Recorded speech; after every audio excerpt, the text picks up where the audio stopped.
Okay, this is DBTV. I'm here with Martin Myerscough, the inventor and creator of the world's first paper wine bottle, which we got here in front of us, causing a bit of sensation in the British media at the moment. And it's set to launch in the UK in one UK supermarket early next year. And so, Martin, where did the idea from the bottle come from? The original idea came into the milk bottle, which you can see on the left here, and that came because I met a man who ran the local landfill site in Suffolk, where I live, and I asked him what his biggest problem was, and he said plastic bottles, particularly milk bottles, and people screw the lids on them, throw them away, and they fill up the landfill. Yeah. And I was very interested in that, and when you do the research, still 50% of plastic bottles go straight to landfill. So it's a major problem. So I started looking at it, and I realised I knew enough about moulded paper and plastic bags. So the idea is that you make the outer out of cardboard, which you can see. The consumer just uses the same as a normal milk bottle. It's got a screw thread on it, and when they get to the end and finish with it, all they do is they split the box open like that.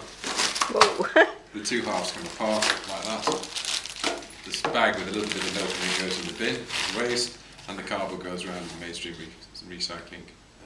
It's used again. Okay, and the wine bottle works in exactly the same way? The wine bottle works in exactly the same way. Yeah. So then what happened was after we'd done that, we're looking at we've been very successful with milk in the West Country down in Cornwall with Asda. We sold over more than 100,000 bottles down there cumulatively, and we've had very few rejects, so we're very confident. In fact, it actually outsells plastic 3 to 1, as long as the bottle's the same price. Yeah. Can you just kind of put the bottle in the full view of the camera, the wine one, so we can have a look, and a bit close up there. So there's the wine bottle. Excellent. And my only concern, and some of our readers' concern as well, is the plastic inside it. I mean, is that green? Is that recyclable? No, but it's the same as a wine box. Okay. So the advantage with this over glass is the one is the amount of energy it uses. So you can make about 10 of these for every glass bottle. Right. Making glass is very energy consumptive. If you think about how hot the glass gets, you've seen the videos or the films that are being made, it gets very cherry red, hot. So sure. So that's very energy consumptive. And also it's a lot lighter, so a normal wine bottle is about 500 grams, and this is 50 grams. Yeah. So lightweighting makes the transport cheaper, the consumer it's easier to carry, and of course there's no breakage, so you can take it out to beaches and outdoors and everything else sure. like that. Okay. It's got sort of an insulatory quality, so that as you take it out of the fridge, it's cardboard, so it'll stay a bit cooler, so the white wine will stay cool on the fridge. And then probably most entertaining is the fact that we got an email from a lawyer in Ipswich saying, thank you for saving me from the walk of shame to the bottle bank. And there's certain stigma associated going down the bottle bank. It's quite a fag to go to the bottle bank.